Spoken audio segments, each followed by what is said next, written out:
So welcome to Infection Control in EMS.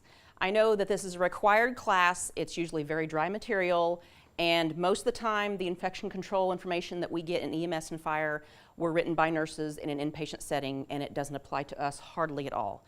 This is very, very EMS fire friendly. I created this to make it a little bit interesting, and there's going to be some interesting trivia in here to hopefully make this less painful than what we have to do on a yearly basis with that mandatory education. So just to open it up, we have germs everywhere. The average PC, keyboard, and computer mouse and telephone handset has 400% more germs than the average toilet seat. So the reason why, and people ask, what could be dirtier than a toilet seat? We connotate toilet seats as being dirty because of the things they do for us, so we're always cleaning toilets. How often do we clean our PC keyboards and our telephone handsets and our cell phones? That's why they tend to be dirtier than others. So I mentioned germs are everywhere. Another thing to think about is that if an item is within 6 feet of a toilet, it will have toilet germs on it, because when you flush a toilet, it creates the swirly action and throws germs up into the air. So at home, think about where your toothbrush is in relationship to your toilet, your makeup brushes, the hand towels, anything like that. How about work at the station, in your break rooms? What is near the toilet that you would be putting your hands or face on? Just something to think about as far as trying to control the amount of germs that we are exposed to on a daily basis. So this isn't just a wipe your equipment, wash your hands type of presentation, because that's all we ever hear about in infection control, right? Wash your hands, wash your hands, wash your hands, wipe your equipment down. If that were the case, I would be done and I could leave and everybody would be happy. But no. I have to keep you here for another 55 minutes and we're going to learn some things. So, I'm going to open this up with a little case study, okay? You're dispatched to go to a hospital to do a BLS transfer back to the nursing home. All right, number one, boring, but we have to do it, right? So we're going to go and we find an 80-year-old female who had been hospitalized for weakness and lethargy. They treated her, she felt better, they were going to send her back home to the nursing home. So you get report from the nurse, you put the patient on your cot, you tuck her in, you load her in the ambulance, you shut the doors, and the nurse comes out with that big packet of information that they always give you and says, oh, I forgot to tell you, she has MRSA. Okay, so my first reaction is going back in time. What have I touched? What have I done to this patient to have exposed myself to MRSA? And you go back and you think, what all have I literally touched with my clothing, my hands, her blankets, her face, her whatever. So I'm going back in time. If I work the ER, this is how this happens a lot. I've just about taken care of the patient and am getting ready to dismiss them. I've taken care of them for an hour or more, been in and out 100 times, and then I find out they've got some type of infectious disease. So a couple things to ask yourself. What do you need to do from this point on? Because you can't go back in time, all right? So what can I do from this point forward to protect myself? And are there any additional precautions I need to take prior to transporting this patient? And am I going to die, okay? So with MRSA, no, you're not going to die. We're going to talk about that particular germ and a lot of others. So I mentioned germs are everywhere. We always hear about probiotics, right? The Activia commercials are running rampant. We have Floragen 3. We have all these neat new things that we take into our guts, and it will boost our immune system, or so it says. We know for a fact that our immune systems originate in our gut. Didn't know that 20 years ago. We know it now. How we found out is people are getting sicker and sicker and sicker, and they're eating a lot more crap nowadays. Processed foods, high sugar foods, all these other things. So that's why they're promoting probiotics into the diet. Human contact, shaking hands, hugs, kisses, anything like that will spread germs. Inanimate objects, doorknobs, telephone handsets, tabletops, anything like that will spread infection. Fermented food is a good thing most of the time. Beer, cheese, and wine, need I say more, right? We have to have certain bacteria and yeast in our lives to make us happy. And then normal flora. And normal flora is the bacteria that lives in us and on us. And we have to have bacteria in us and on us in order to live. If we were sterile, we would not have survived. So we are sterile in utero before we're born. We are sterile. As we are being born, we gain mom's normal flora, and that begins to populate us. And then with our first feed, we get germs in our gut. Now, this is for babies who are born vaginally and who are breastfed. But babies who are born C-section under sterile conditions and who are bottle fed still have normal flora, but it's different than babies who are born vaginally who are breastfed. We all have normal flora, it's just a little bit of a different set. So normal flora is good, I mentioned. Normal flora breaks down the food in our guts. It boosts our immune system, because remember I said that we found out that our immune system begins in our gut. The good bacteria in our intestines actually keep the bad bacteria in check. So we have a lot of good and bad stuff in our guts, but most of the time we have a lot more good bacteria than we would bad. And actually, the E. coli that is most florent in our intestines help us produce vitamin D and vitamin K, which keep us from bleeding to death and keep us from having soft bones. So we have to have a certain number of bacteria in us and on us at all times. One thing that does happen if we have the normal flora is called an opportunistic infection. And that would be a bacteria that lives happily on you or in you at all times, doesn't cause a fuss unless given an opportunity. That's why we call it opportunistic infections. So I have staph epidermis on my skin right now. Everybody does. If I were to get cut and not wash that wound, my wound could get infected with Staphylococcus epidermis. That is an opportunistic infection. Most urinary tract infections are opportunistic because of the E. coli that lives in our intestines and its close proximity to our urethras, and we get UTIs. So we have normal flora, it's good. As long as we are healthy, have a decent diet, and stay fairly clean, we don't have to worry about getting a lot of infections or becoming sick very often. We only have to worry about that with people who are susceptible. And most of the time, our patients are susceptible. Even if they're a healthy 20-year-old who just had an MVA, they're susceptible because they've been in a trauma. So susceptibility will include extremes of age, the really, really young and the really, really old. So I'm talking about your newborns or even premature babies. They do have antibodies in them from being just born and having mom's antibodies, but they're still at a lot of risk because they haven't been exposed to all the cold and the flu germs that we've been exposed to in our years.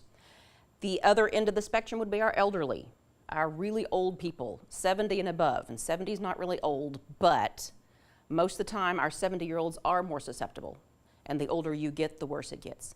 Yes, their immune systems were hardy at one time because they survived pre-antibiotic and pre-vaccination era, but they do have an aging immune system. So a typical flu for them, which would put us out for 3 days at home and we'd be okay, they may be in the hospital for a month because they develop flu-related complications.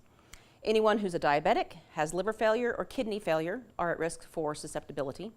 Those who are malnourished. Now remember I said our immune system begins in our gut. Just because you're 5 foot tall and 400 pounds doesn't mean you are well nourished, okay? These are people who have a diet rich in highly processed food and sugar and fat. They are not nourished well with the good type of foods that would boost your immune system. Anyone who has a chronic hospitalization or chronic antibiotic use. We all have somebody in our service area that we transport at least once or twice a year, and we know when we're going to take them into the hospital of their choice, they're going to be hospitalized for about a month or so because they just are sick all the time. Even when they're at home and seemingly healthy, they're sick, they're just having a good day. Those are those chronic hospitalizations. Any kind of tube that goes into an orifice, that would be OG, NG tubes, ET tubes, Foley's, rectal tubes, JP tubes, IV cathetons, anything in there is a portal of infection. Now I mentioned your healthy 20-year-old who was a trauma patient and they're susceptible. It's because of trauma. Anyone who has endured a lot of trauma, physical trauma, is at risk for infection. Even if they don't have a single break in their skin, and they have a lot of broken bones, maybe a bruised liver, some pulmonary contusions, no breaks in the skin for a portal of infection, but their body is saying, I can heal this trauma, or I can do the daily fight of keeping you healthy. Can't do both at the same time very well. So the body will choose to make your healing of severe injuries your priority. And that by doing that, your immune system goes down and now you're more susceptible for the duration of your healing period. Immunocompromised patients are the last patients that I'm going to talk about with susceptibility. and that would be anyone who is long-term high-dose steroid users. So that would be organ transplant recipients. COPD emphysema patients are always on steroids. Rheumatoid arthritis, Crohn's disease, lupus, multiple sclerosis. Those high-dose steroids actually dampen your immune system so that these conditions won't flare up. But because we've dampened our immune system, now we're susceptible to all these common colds and flus and things. And the last category of susceptibility would be your HIV and your AIDS patients and your chemotherapy patients or your bone marrow transplant recipients. So we have two things, precautions and isolations. Two different things that they are kind of related. So precautions are what we do to prevent ourselves from getting this illness. So it's being proactive. We are doing things to keep us from getting sick or to spread an illness. Isolation is what happens when that illness has set in. That's reactive. We've got it, you can't go back in time, so now let's try to prevent it from getting any worse. So there are 6 different types of precautions and or isolations. Some of them are extremely specific, and we'll go over each of them briefly. Not a big deal, but these are pretty standard in all hospitals in the US. Europe has a very, very similar system to this. So standard precautions is what we used to call universal precautions in the 80s, okay? This is the old EMS rule, if it's wet and not yours, don't touch it, right? Easy. Any body fluid is considered to be infectious. So we're always going to wear gloves, always, always, always. In all of these precautions, there will always be at least gloves. So standard precautions used to be called universal. This is where if it's wet and not yours, don't touch it. This is what that sign would be like. The colors are pretty much the same. Some hospitals will have a different set of colors, but most of the hospitals I've been in, they've done contact isolation as red. They've done C. diff as brown. So beware of the colors, but really just read the words. Contact isolation tells you that this patient has an infection that can be spread through direct contact, meaning you have to actually touch the infected person and you could potentially get it. Gown and gloves. So standard universal is gloves. Contact is gown and gloves. And of course, hand washing. Hand washing is another one that is in all precautions and isolation. You can't go wrong with hand washing, okay? So this would be with RSV, C. difficile, herpes simplex, anything like that. Droplet precautions are precautions where the patient is infectious through their coughs and their sneezes and their talking. So anything from their nose or the mouth that comes out has the potential of making you sick. So this would be airborne illnesses. Stomach flu, the influenza, RSV, measles, mumps, rubella, and certain types of meningitis. So droplet is where we wear the simple surgical mask, not the special duckbill mask, just any simple surgical mask we must wear if we're going to be within 3 feet of that patient's nose or mouth. That's the rule of thumb, 3 feet, okay? And of course, when we're done and we leave the patient at the bedside, we're going to take off our mask, wash our hands with hot soap and water, and go about our day. Notice you don't even have to wear a gown with this one, okay? It's only the simple mask that you would have within 3 feet of the patient. Now, airborne is the other version where you are going to get infected from this portal of the patient, the nose and the mouth, okay? But with airborne, this is droplets that, this is particles that actually can travel further than the 3 feet. So we will do a comparison in the next slide, but we've got droplet and we've got airborne. Airborne is where we have to wear the special duckbill mask that we have to get fitted for every year. And it's the one that if you fit it right and you take a deep breath in, it will actually implode on itself because you've created a really great seal. That's how you know it works, okay? So this would be for your chicken pox, your herpes zosters, and your rubella. Anything that is light and airy and that can float. TB is another one. SARS we haven't really heard about since about 2000, but SARS is still out there. So we do wear the duckbill mask. Sometimes we'll be called to use a HEPA respirator also. So here's that comparison I told you about, droplet versus airborne. They're both in the air. That's how they're transmitted, is between the nose and the mouth of the patient to you, okay? So in droplet precautions, those germs have to remain wet. So coughs and sneezes. The picture in the upper left-hand corner shows an actual cough and how far it spreads, right? But because these particular germs are heavy with moisture, whether it's snot or saliva, they tend to fall quickly to the ground because they're weighted down. So that's why within 3 feet of that patient, you're pretty safe to stay away from, because those droplets will have already started settling to the ground before they get to you. Okay, so that's kind of the rule of thumb. Airborne precautions, these germs don't have to be wet to be spread. In fact, they like dry. So it would be similar to the little dandelions you blow in the springtime and they flitter all over the place. The germs actually can surf the airwaves. So if you've got a regular room, if you've got the ambulance and you've got a blower going, if you were to actually be able to see these airborne particles, they'll be surfing the airwaves wherever that air vent is blowing. And it can go across an entire room and transmit that way.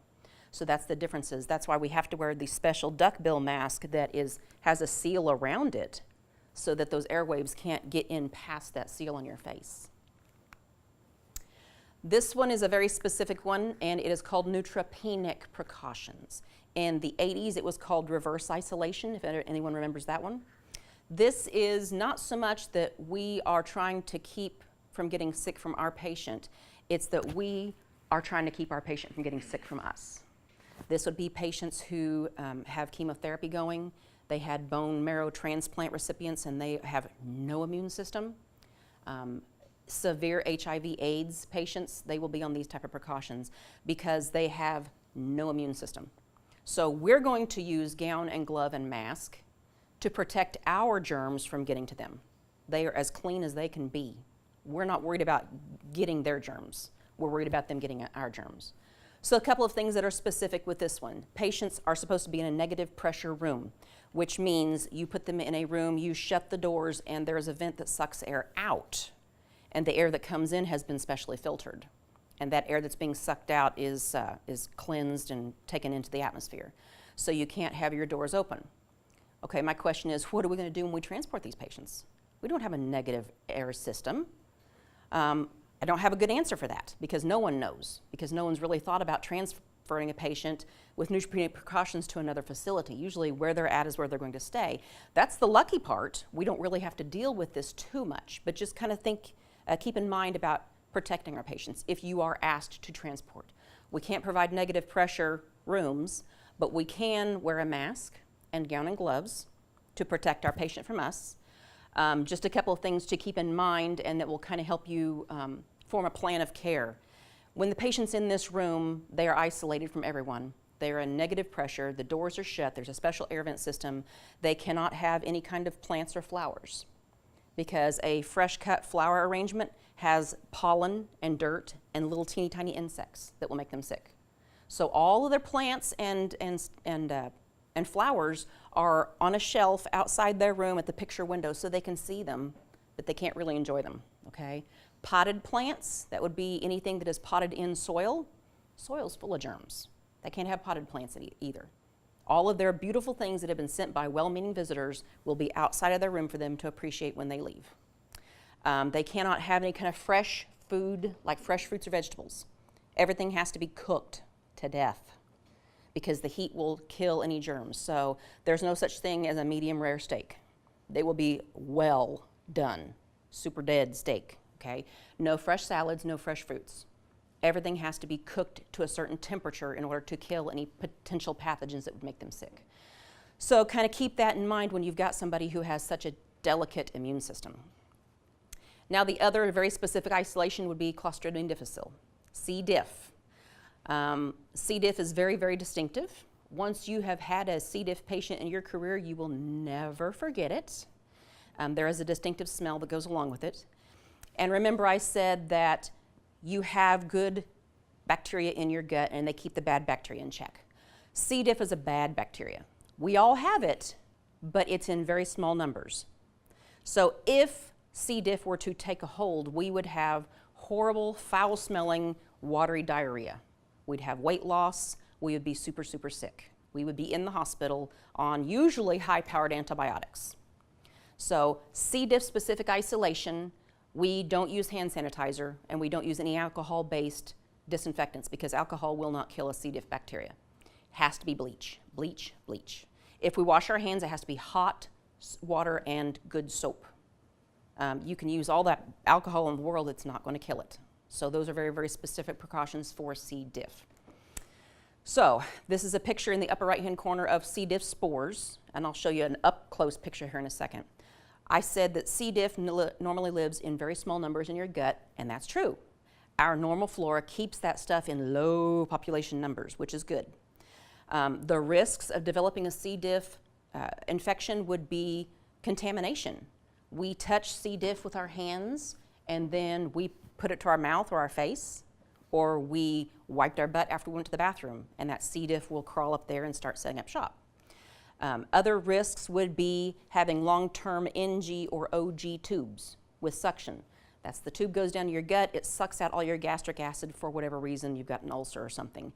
That acid is there for a reason. We all have acid in our gut, and it creates this nice little pH balance thing in our system.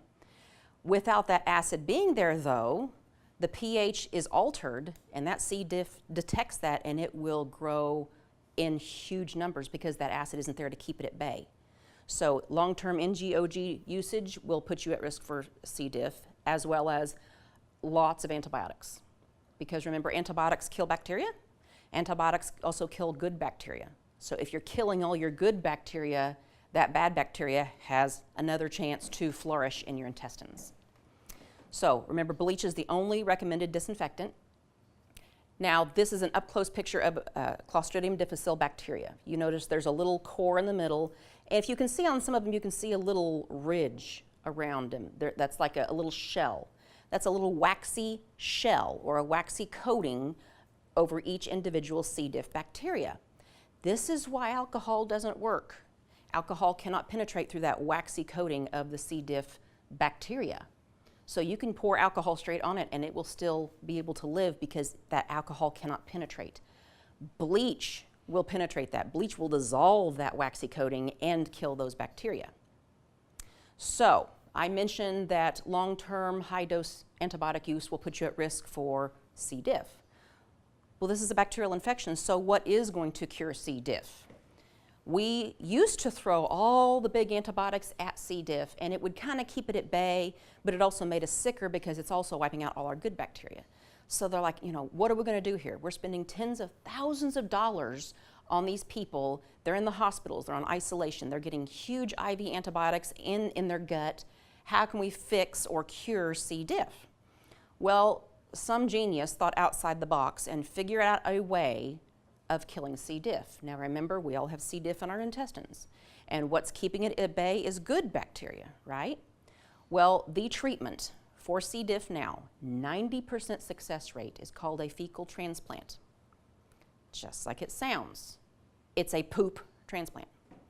You take stool from a healthy person who doesn't have C. diff, and you blend it, and then it looks just like this in the picture.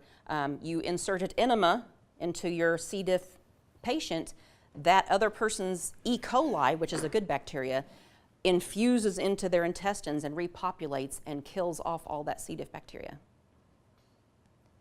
So I'm getting all kinds of people like shaking their heads like, oh my gosh. So pick your partner well, okay? This happens to be in Cambridge, Massachusetts at the MIT Technical Institute. It used to be that this was only done on the East Coast because MIT was the only place that processed the poop. Now that it has become such a huge deal, I mean, 90% success rate, no antibiotics needed. They're still getting their poop from MIT, but I'm hearing rumors that there are other places that are filtering out west that also process poop, so you don't have to order your poop special from Cambridge, Massachusetts. But if you want to, and you happen to live close to one of those poop donation centers, you can make up to $13,000 a year by pooping. As long as you're healthy and you pass all your tests, that's what they need. And I did this presentation several years ago in Michigan, and it was still fairly new. And one guy raised his hand. He goes, "My wife had that." He goes, "I thought that hospital was crazy." I'm like, "No, it's being done nationwide now." So, and that was many, many years ago. So, moving on. Yeah, question. So does it still keep your Okay, so the question was, does it get rid of the C. diff that we already have? No, it doesn't get rid of it per se, but that E. coli from the healthy person that has just repopulated your bowel, obviously you're going to have to hold it in for a while. You're going to have a stool, and then when you start eating, that E. coli will eventually just kind of slowly wipe out the C. diff germs to that manageable level, because we all have it in small numbers. Yeah. Does that answer your question? Okay, good. Is it a one treatment that they do, or do they have to? Is it a one treatment? I believe so. It depends on how well you can hold it in, because if you have a large volume donation, it's kind of hard to hold it in. But if they can infuse it and you can clench and hang on to it, the longer you hang on to it, the better.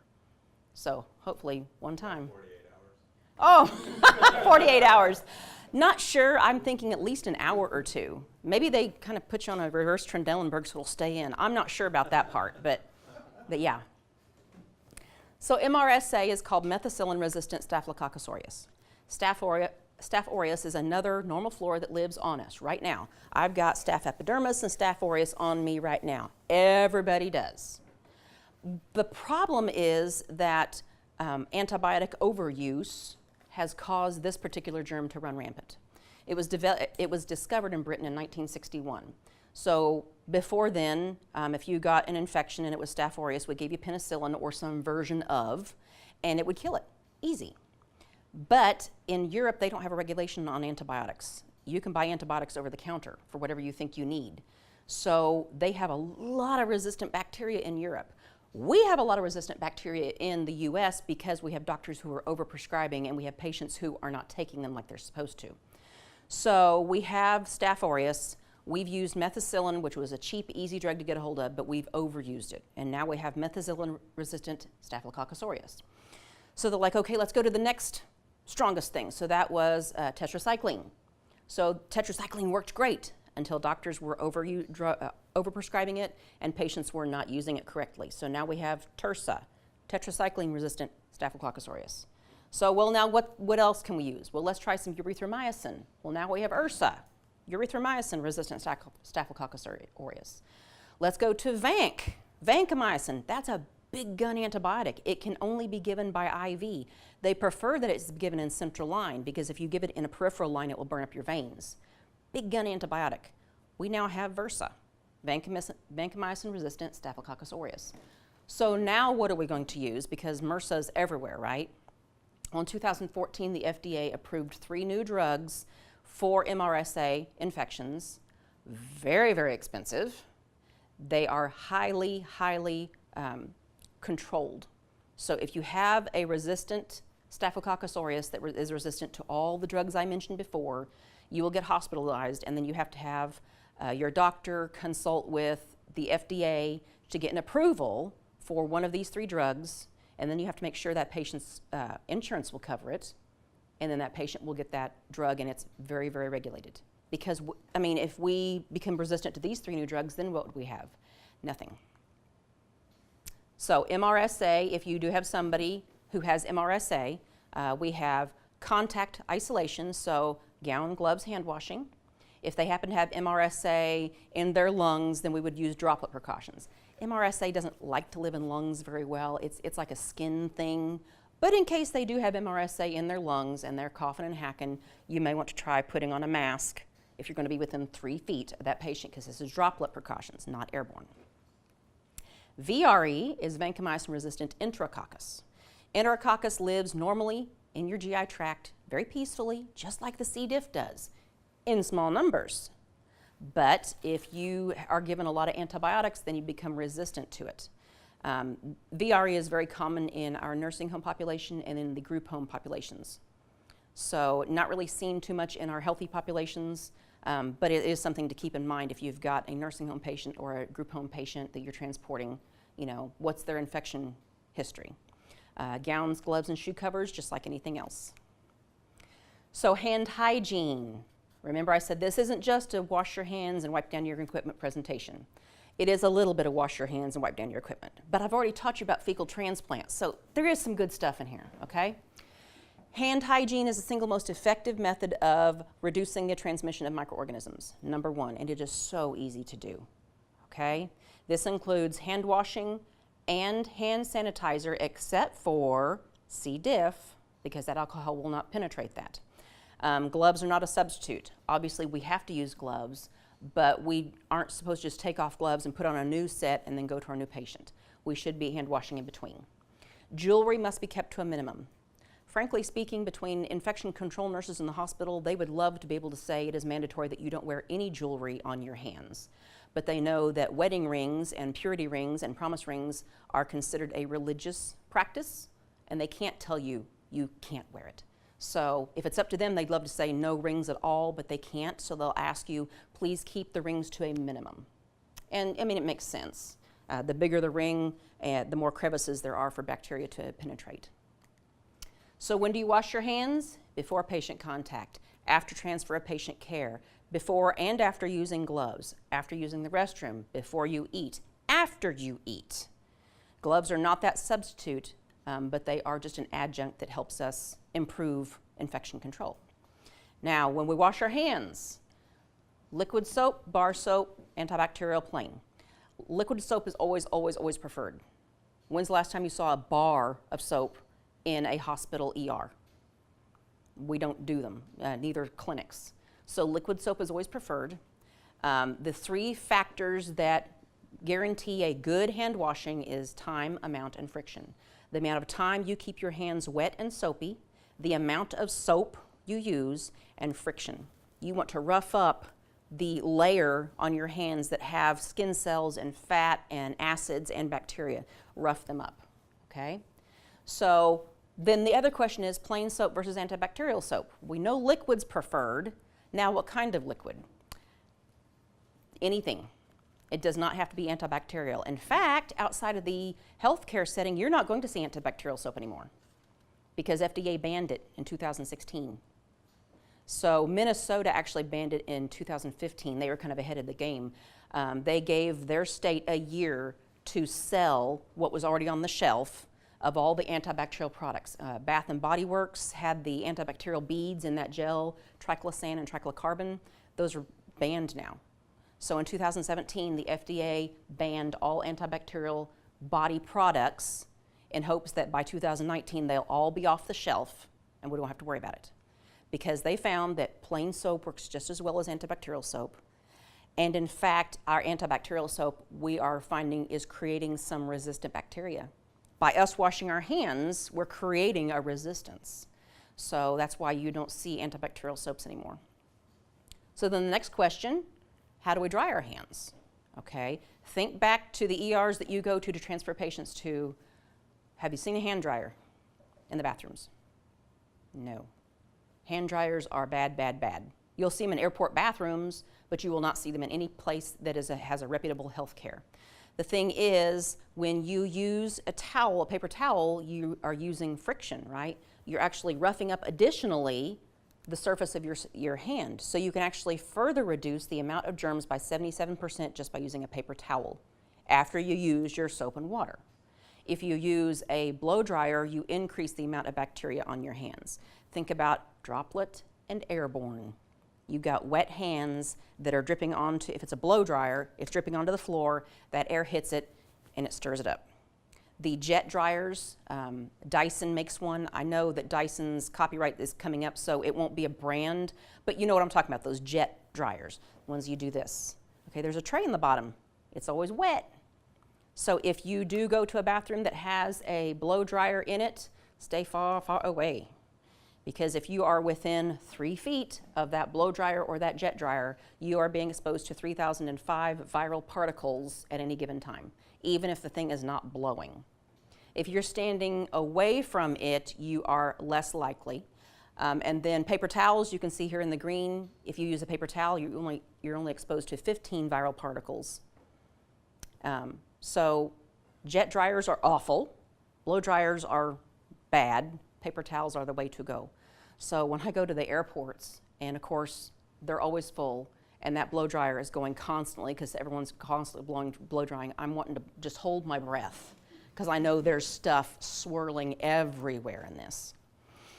So hand sanitizers can be used as long as you have no visible soil on your hands and you haven't been exposed to C. diff, okay? But it has to be at least 60% strength in alcohol. So look at your hand sanitizer gels and make sure they are at least 60%. Some of the more generic brands will be 50% or 55%, not strong enough. The factors that determine how well a hand sanitizer works: time, amount, and friction. The amount of time your hand stays wet with the sanitizer depends on the amount of sanitizer you've squirted into your hand and the amount of friction that you have created on your hand. So one more reason why we need to wash our hands, and it's called the fecal-oral cycle. Yes, it's exactly how it is explained. It is where you have been exposed to stool, feces, and it's on your hand. You may not notice it, but the germs are on your hand. And then you put your hands to your mouth. You eat French fries, you lick your fingers after KFC, something like that. Those germs get in your mouth, it goes through your gut, and now you've got an illness from the fecal-oral cycle. Now, it's not only caused by not washing your hands well enough. There are some really, benign ways you can get fecal-oral cycle. One of which is if you accidentally swallow bath water. If you've got a really gross tub and you've just thrown your toddler in there and he's splashing and playing, yeah, they get water all over him. There's germs all over that bathtub, okay? So scrub your tub before you throw your kid in there. Scrub your tub, wash the kid, and then run your bath water. How about that? Keeping your toothbrush too close to the toilet. Remember, if it's within 6 feet, you've got toilet germs on your toothbrush. No hand washing after you change their diapers. If you've been swimming in ponds or lakes that have a high number of pathogens. Here in the Midwest, we have a lot of farms and we have a lot of ponds where the cows will go in there to cool themselves off in the summertime, and cows will just poop wherever they're at. And then if you decide to go swimming in the old swimming hole and that cow's been in there, you're exposing yourself to all kinds of germs. Dirty swimming pools or poorly chlorinated swimming pools is a biggie. House flies that travel from the outhouse to your picnic, again, another country setting. And then certain sexual practices that I'm just going to leave right there. Surfaces. How can we keep our surfaces clean? We've talked about the precautions and isolation and hand washing, all these things that are happening. The last thing I want to talk about is surfaces, the inanimate objects. They are much nastier than you think. So we've addressed the keyboards and computer mice. Last night on MSNBC, they had a study and they actually did bacterial counts on various things. Airport bathrooms weren't as bad as you thought as far as surfaces. I'm not talking about the air. The tray tables in your airplanes were the nastiest. Nastier than anything else they'd ever seen. So always think before you touch something, what's been on here, okay? So certain germs like hepatitis B and C. diff can live on inanimate surfaces for months, even after they've been halfway cleaned. So don't forget to wipe down all the surfaces in the back of your ambulance or your squad. The qualifications of surface disinfecting: time, amount, and friction, just like your hands, just like anything else. Wetter is better, people. The wetter you can keep that surface, the better. So these 3 products you have in your company, okay? We have Santa Hands, we have the bleach wipes, which we call orange tops, and we have Santa Cloth, which is what we call purple tops. So these 3 are specific to your agency.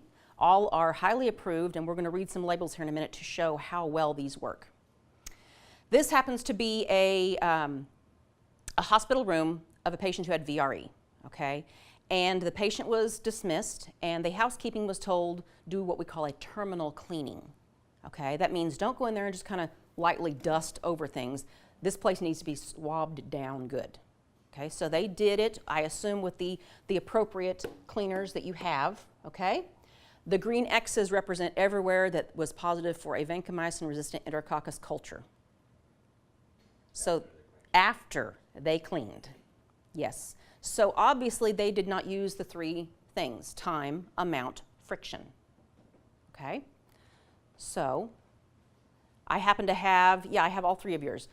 Purple tops are 55% alcohol, but wait a minute, hand sanitizer has to be over 60%, but the exception to the rule is this also has benzalkonium chloride, and those 2 put together, you don't have to have as strong of an alcohol for this to work really, really well. A 2-minute contact time. Remember I said weta is beta? It's the contact time is the amount of time that you have to have that surface remain wet. Now, how many times have you pulled a wipe out of there, it wasn't very wet, and you wiped it down, and then you had to do a quick turnaround and you're gone? Was it really wet for the 2 minutes? Highly doubt it. So really, really be cognizant of how wet your things stay, okay? Your Santa Hands, your blue top right here, it is 70% alcohol, so that's good. Wetter is better because that's all this has in it is alcohol, which is great for equipment that's going to touch your baby. We use this on nursery items because you don't want that residue of benzalkonium chloride on cribs and stuff like that babies are going to touch. So this is great for your equipment that's going to touch a baby because the alcohol will evaporate and leave no residue. So your orange tops is your bleach. It is specifically used for C. diff. You can use it for anything else you want to too because bleach is really awesome. But we kind of get freaky about using bleach around our expensive uniforms too. So people are a little bit little skeptical on that one, but we do have to use the orange tops anytime the patient has C. diff positive. It has, I believe, the bleach, 4-minute contact time. You have to get this wet enough and leave it for 4 minutes for it to kill C. diff. This is alcohol only, and it's got a 2-minute contact time. It will kill HIV, but it won't kill C. diff. Peroxide is another type of wipe you may see in some hospitals. The contact time depends on the concentration of peroxide that you use. A typical 3% peroxide will kill weak viruses and bacteria. The 6% is what you'll see in your surgical suites and your endoscopy rooms. The colonoscopes and the endoscopes that we use to put up into people to see. Obviously, those are not reusable, and they are very, very, very expensive. So they use 6% peroxide, which will clean everything. They have found stronger concentrations work really well too, but when you get stronger than 6%, it will actually corrode equipment. It has been shown to pit stainless steel tabletops. So nothing more than 6%, folks. We have ultraviolet. This is EMS specific. This is what we love. We do have ultraviolet in the ERs, which are really cool. This one happens to be built for EMS. I'm not getting paid to promote any product over another. I don't care what you use, but I'm just showing you what's out there. So this one happens to be a wand that sets about 3 foot in the air. It's about 8 to 12 inch diameter. You put it in your ambulance, you plug it in, you shut the doors, and in 30 minutes, it has irradiated all the germs that that blue light has touched. Now, meaning you may have to radiate and then open up cabinet doors and radiate again, or move certain items or take certain items out, but it works really, really well.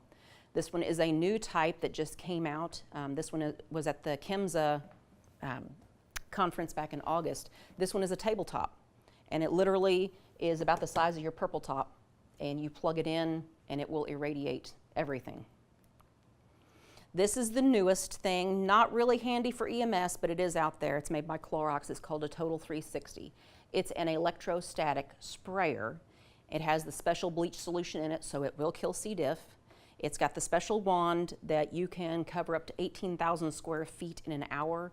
It's ultra, ultra fine particles that will penetrate and permeate everything just like airborne.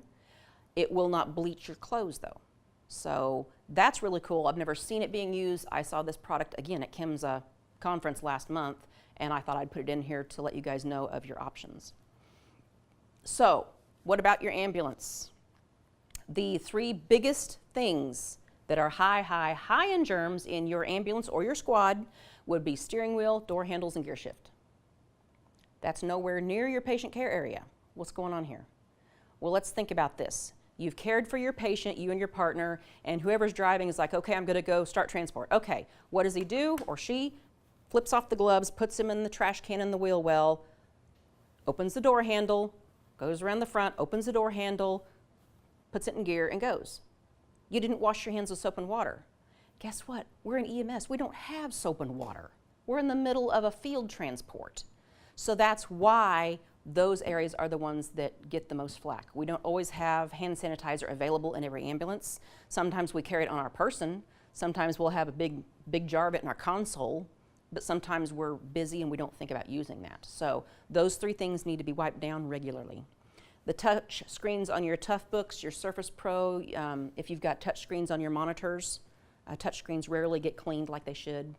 The controls on your monitors, pulse oximetry. If you have a reusable pulse ox probe, how often do you clean that thing?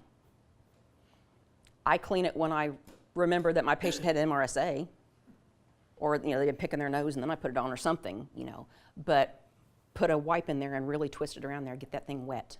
Your cot controls, your patient rails, and the monkey bar. Because I hold onto that thing because I'm short, and I'm always doing this in the back of the ambulance. Wipe that thing down. Make sure it stays wet for a while, because I put my nasty gloved hands on there, my bloody gloved hands. I'll rip my glove off, I'll hang on. There's all kinds of different situations in which I hang on to that monkey bar.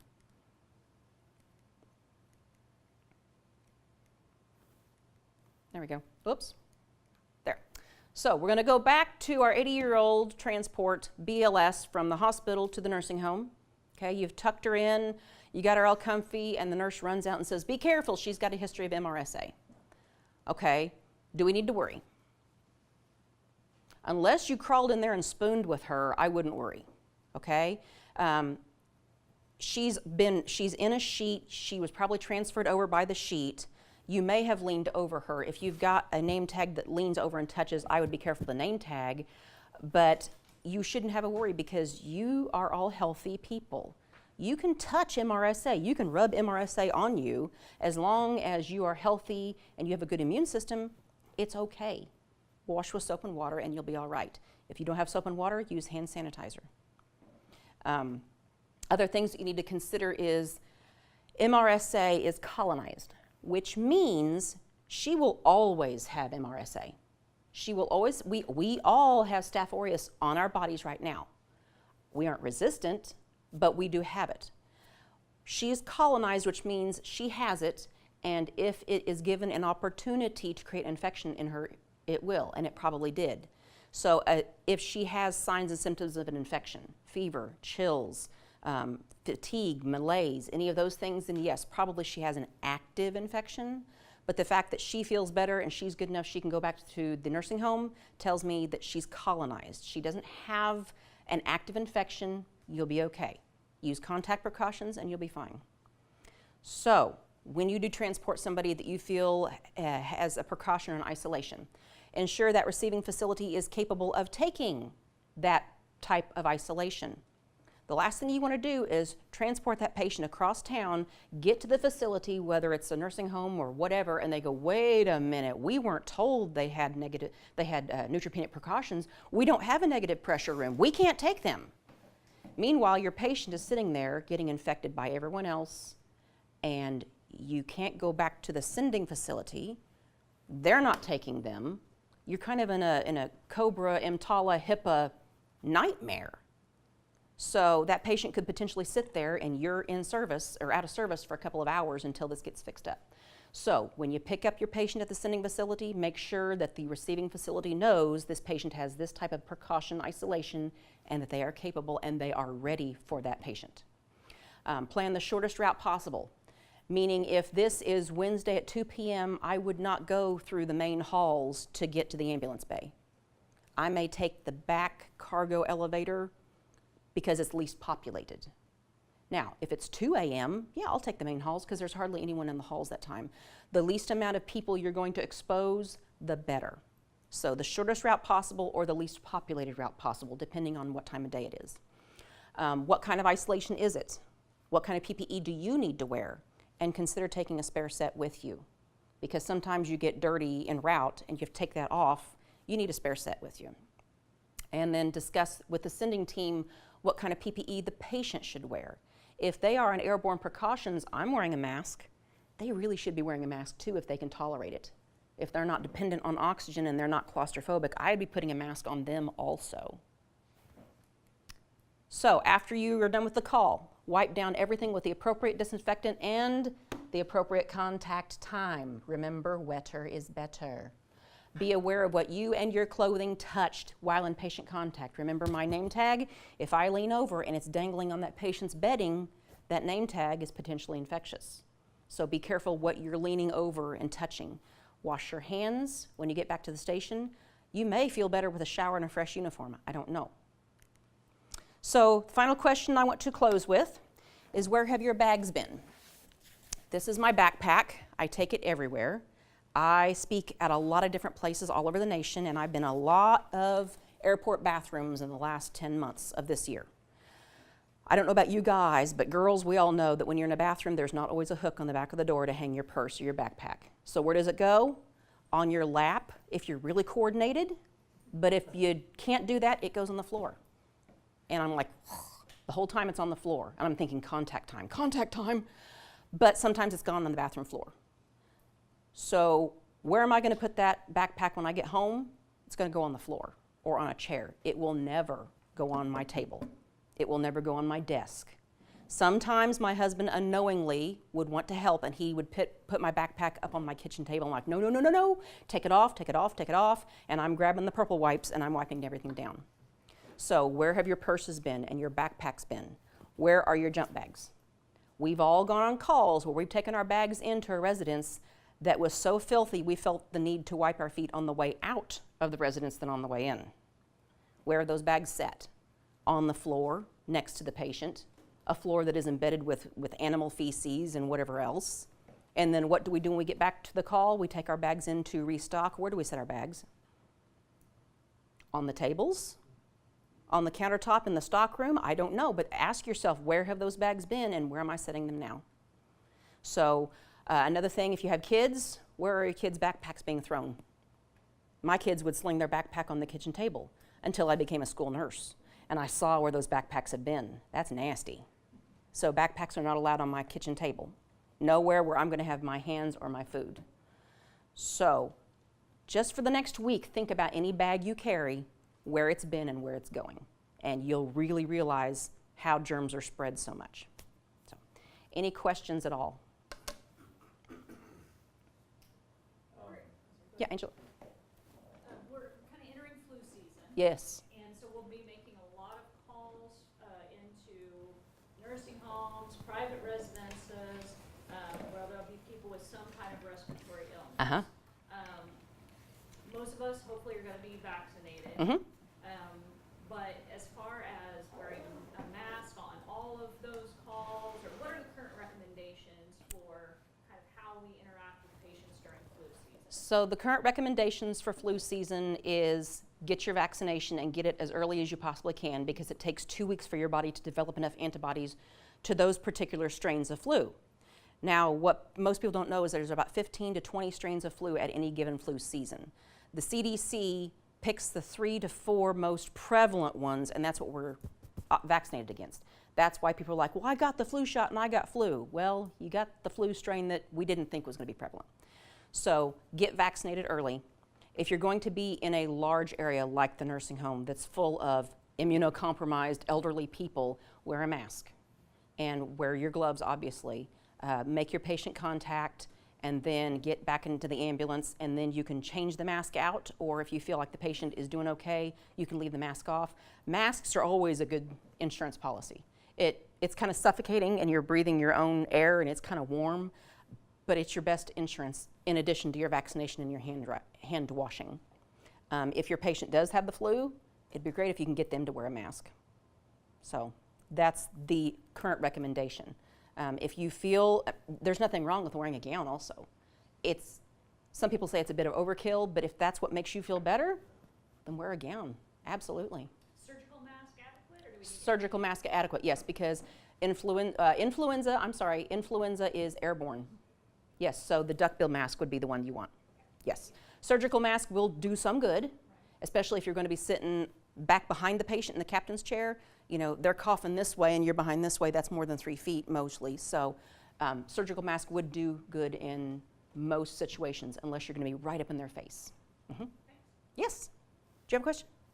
Yeah, I was trying to remember, a couple years ago, there was the big scare of something that came from overseas, and we had people that be isolated. Was it the swine flu? Oh, Ebola. Ebola? Yeah. I thought that, what was the one right before Ebola? There was like two big things that we had to. Zika and Ebola were Zika, biggie. Zika, yeah. Is that still a thing, and do those, like the things that you saw, the wand and the tabletop, where they? Right. The Zika virus is low enough the reports are low enough, the CDC does not consider it to be a threat any longer. It's not a threat to us here in Missouri because it's spread by mosquitoes. That's the vector of choice. And we don't have, well, with the exception of this weirdly warm October, we don't have mosquitoes this time of year.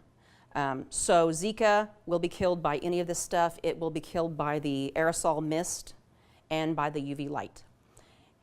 The only concern with Zika is just a mild form of dengue fever.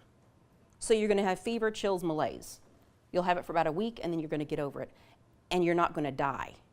The thing with Zika that was freaking people out is pregnant women getting Zika and then they're having babies born with microcephaly.